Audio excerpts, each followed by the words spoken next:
My name is Corinne. When I was 12 years old, I was diagnosed with lymphoma. After 2 years of treatment, I was declared cancer-free, and I have remained cancer-free for nearly 17 years now.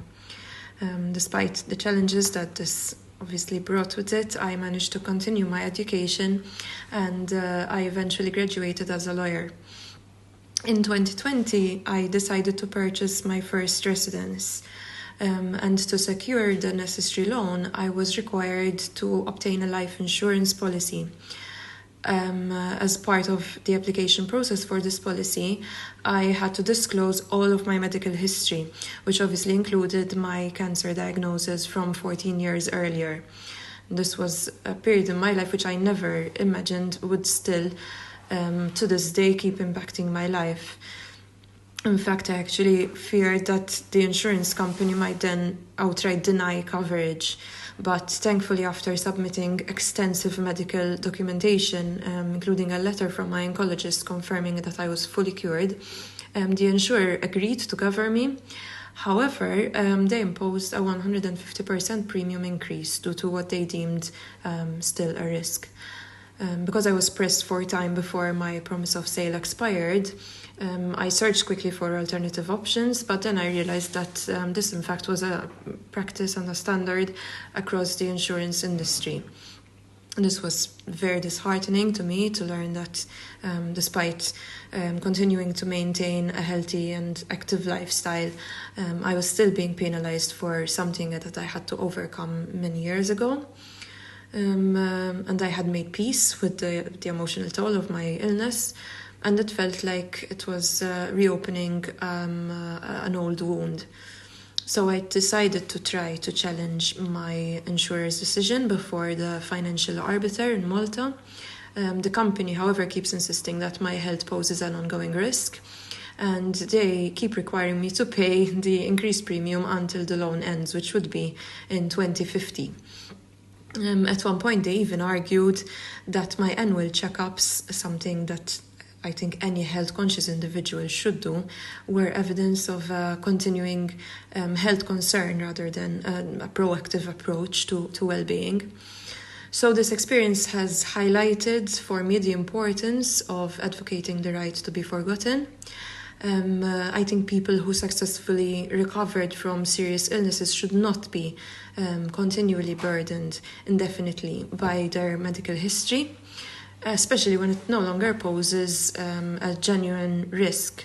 So this is why I wholeheartedly support this initiative, which seeks to ensure that survivors like me can move forward without unjust and emotional penalties.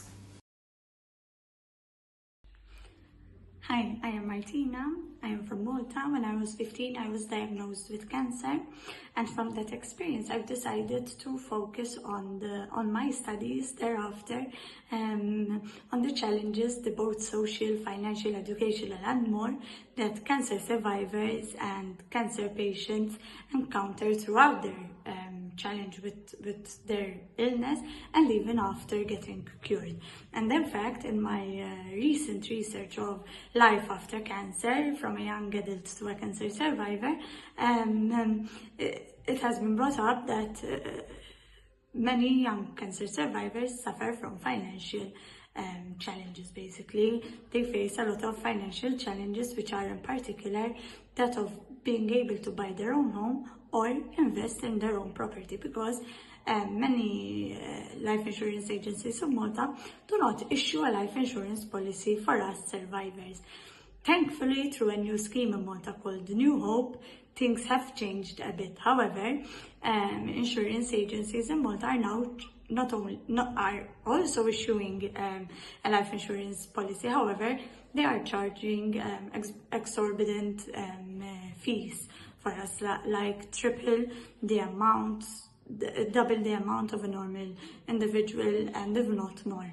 So I believe that the right to be forgotten in this matter should be applied, so that us survivors should be able to invest in our dream home, to invest in our career, and to be able to live a normal life as much as possible like the others. The right to be forgotten is very important, as from one point of view, we are still being stigmatized as cancer patients, even though in my case, I have been cured from cancer for more than 12 years, thankfully.